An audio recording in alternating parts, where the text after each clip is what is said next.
I've come a long way, and I'm last, which is very unfair. But I just want to tell you that there is a planet. It's not all that far away, where the relationship between neuroscience and law looks rather different. And I'm a representative from that planet. It's called Planet Europe. Now, I'm a huge enthusiast for neuroscience. I think what is being discovered by the neuroscientists is absolutely fantastic. However, I am a rather severe critic of the rush to translation that seems so obligatory to almost everybody working in biology and molecular biology today, to overclaim what the consequences are of the things, the very important things that they're discovering, and in some way or other to feel that that necessary claiming of the practical importance is absolutely central to the logic of funding of the science. And my sense is that there's quite a lot of overclaim going on here, and I worry when there's overclaim in relation to the law, because life and death is at stake in the law.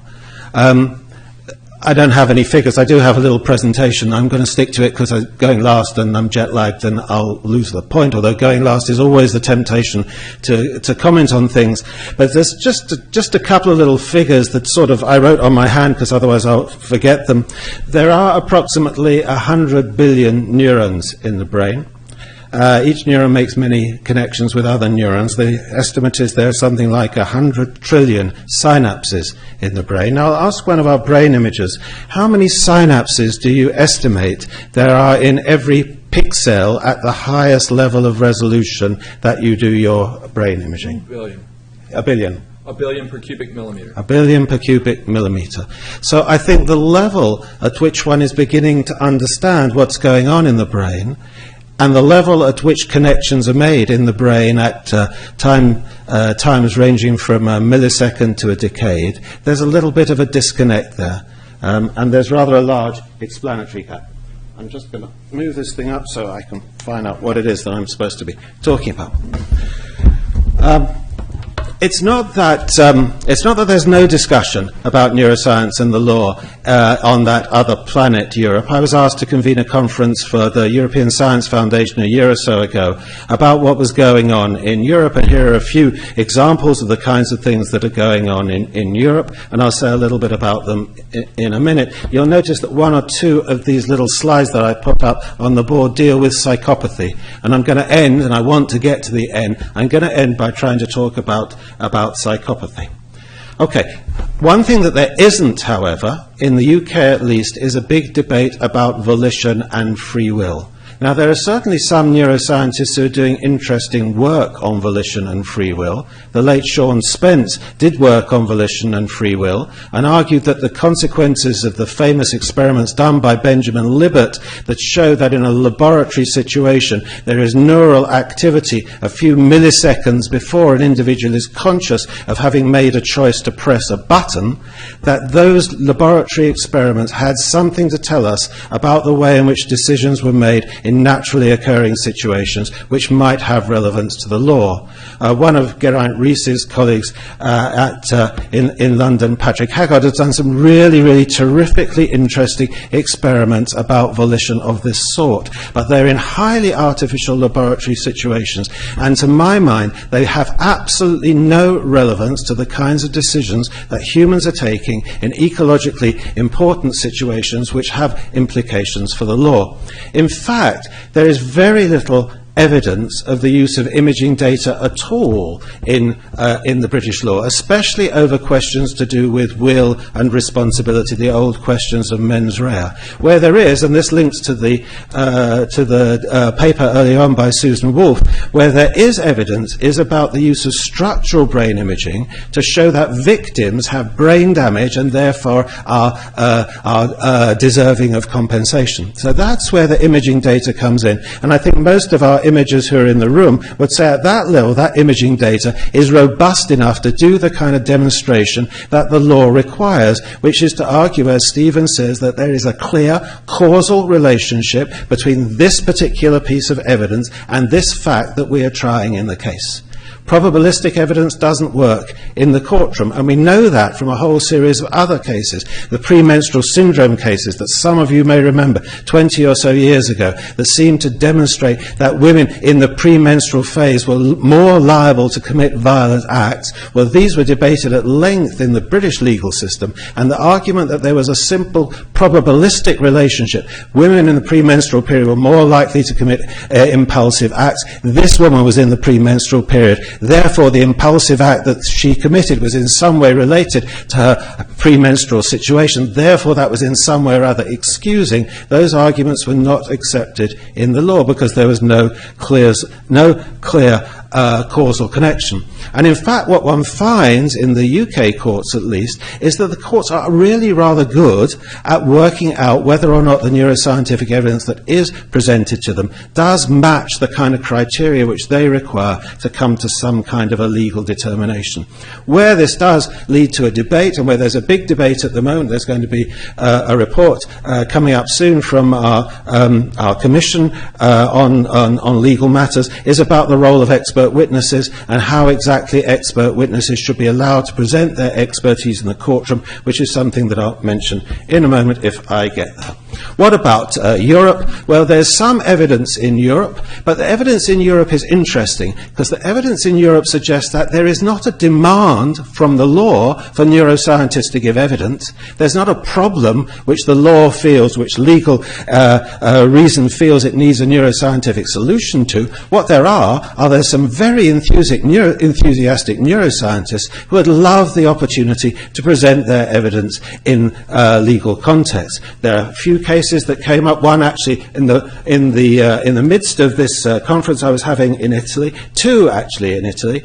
A defendant who was committed of homicide but was given a reduced sentence on the basis of a combination of a genetic defence and a neuroscientific defence. In the cases that I've seen in Europe, the distinction between a genetic defence, that is, you have a low-acting version of monoamine oxidase A, the famous Han-Brunner case, and neuroscientific evidence from imaging are kind of munged together in the way in which the evidence is produced. Interestingly, this was given at the very same time as the conference that I was at had Avshalom Caspi and Terry Moffat talking, people who've done a great deal of work on the neurobiological bases of susceptibility to impulsive behaviour, and they were outraged that their probabilistic evidence about the connection between low-acting variants of these various enzymes that break down neurotransmitters, that this probabilistic evidence should have been used and interpreted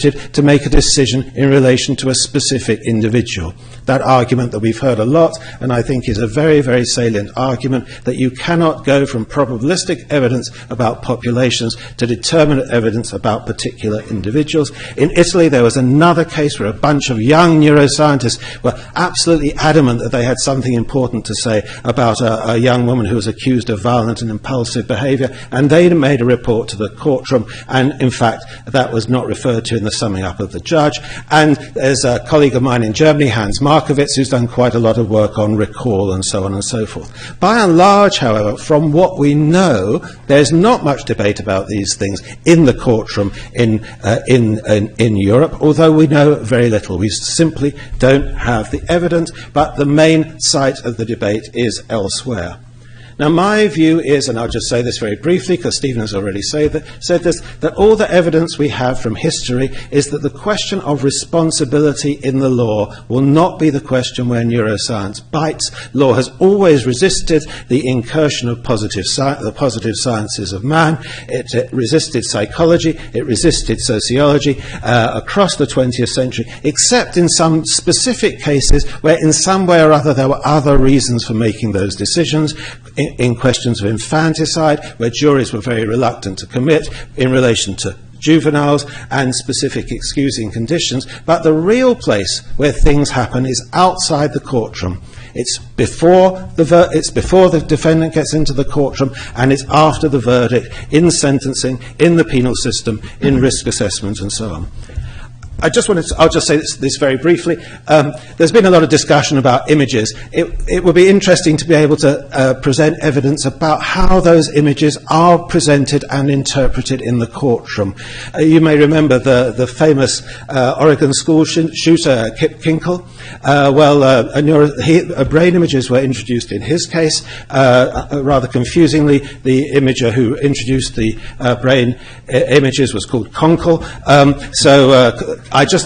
This case was reported, and here, if I had the time, I just tried to go through with you how Conkle tried to explain what his images of Kinkle's brain actually meant. Images do not speak for themselves, they have to be interpreted, and in this case, like in so many cases, the jury was completely unconvinced by these arguments about holes in the brain, which were the way in which the expert tried to communicate these findings to others. I'm going to leave that to one side. I've been given the 5-minute sign, and I just want to talk about where I think the issues really lie. And the issues don't lie, in my view, there at all. They lie in relation to the question of risk.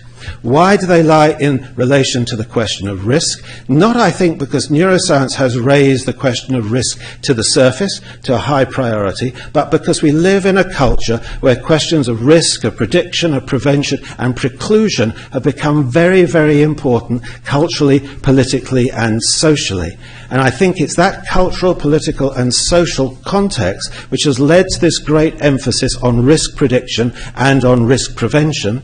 And it's there that this new biological criminology has begun to come to the surface. In the UK, we have a programme devoted to understanding and trying to control dangerous and people with dangerous and severe personality disorders. I've just put the slide up on the screen here, helping to control the most dangerous persons in society. We have things called the multi-agency public protection arrangements, MAPA, which get together all individuals, all professionals who might be concerned with a risky individual to make decisions about how their risks should be controlled. We have lie detector tests being used for sex offenders, not neural lie detector tests. This is the only place I know in the criminal justice system in the UK where there's an obligation to use polygraph tests. I think our new Conservative government is doing away with these because they're too expensive. And we have what were introduced a few years ago, indeterminate sentences for public protection, when an individual at the end of their sentence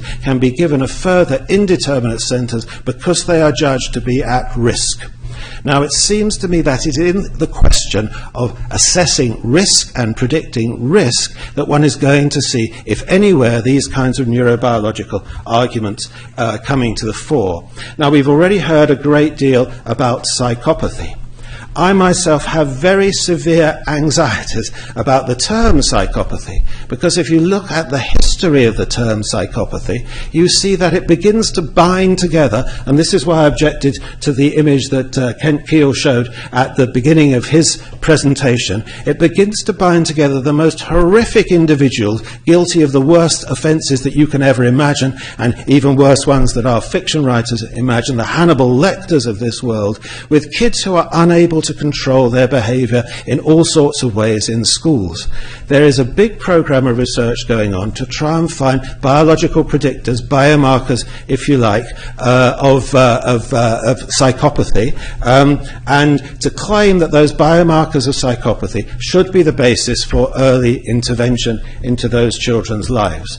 A lot of this work is being done by very, very well-meaning people at a place where I'm also a visiting professor, the Institute of Psychiatry in London. They argue that research shows that kids who rank high on a particular subscale of the Hare psychopathy index, antisocial and callous subscale, that's a precursor of adult psychopathy, that those kids share patterns in their brain, levels of brain activation with adult psychopaths, that there are close correlations between the brain patterns in monozygotic twins, which you don't find in dizygotic twins, which indicates that psychopathy is highly heritable, and that you can predict this at an early age. These are twin studies based on putting twins in the scanners as young as 8. Now, the people who carry out these studies are, and I know them, and they are humane, and they are well-intentioned. And they say things like this, and indeed my colleagues at the LSE are involved in this. If you take a kid with conduct disorder at the age of 12, and you predict how much that kid is going to cost the state at the age of 26, then those kids with conduct disorder at the age of 12 will cost the state 12 times as much by the time they're 26 as the kids without conduct disorder. So they're very expensive. They also live miserable lives. They get into trouble. They become addicted. They get into prison, etc., etc. Surely anything that we can do to predict and intervene in those children's lives must be worthwhile. And again, Adrian raised that question himself. Now, I think one can see that that is a very, very strong argument. And intriguingly, the kinds of interventions which my colleagues at the Institute of Psychiatry are arguing for are not psychopharmaceutical interventions. They're not interventions directly into the individual's brain. They are intensive parenting programs. Intensive parenting programs. Could you argue against directing funds for intensive parenting programs to those kids who, by and large, live in the most deprived areas? If those funds for intensive parenting programs were based on a neurobiological risk prediction, it would be hard to do that.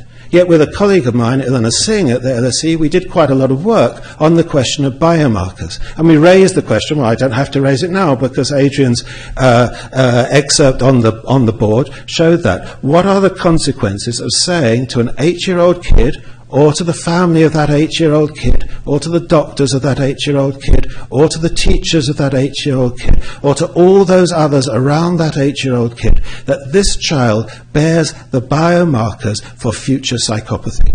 As Stephen said, despite all the work that was done prior to DSM-5, not a single validated biomarker for even the most serious and well-defined symptomatically psychiatric condition has been found. Those people who are great enthusiasts for biomarkers, like Steve Hyman, former director of the NIMH, now then at Harvard, have begun to realize that things are much more complicated than that. So I think those are the areas where the anxiety is, those are the areas where neurobiological evidence is most likely to bite, and those are the areas which cause us dilemmas, which I don't think I have any easy way of solving, and I have less than 0 minutes to go.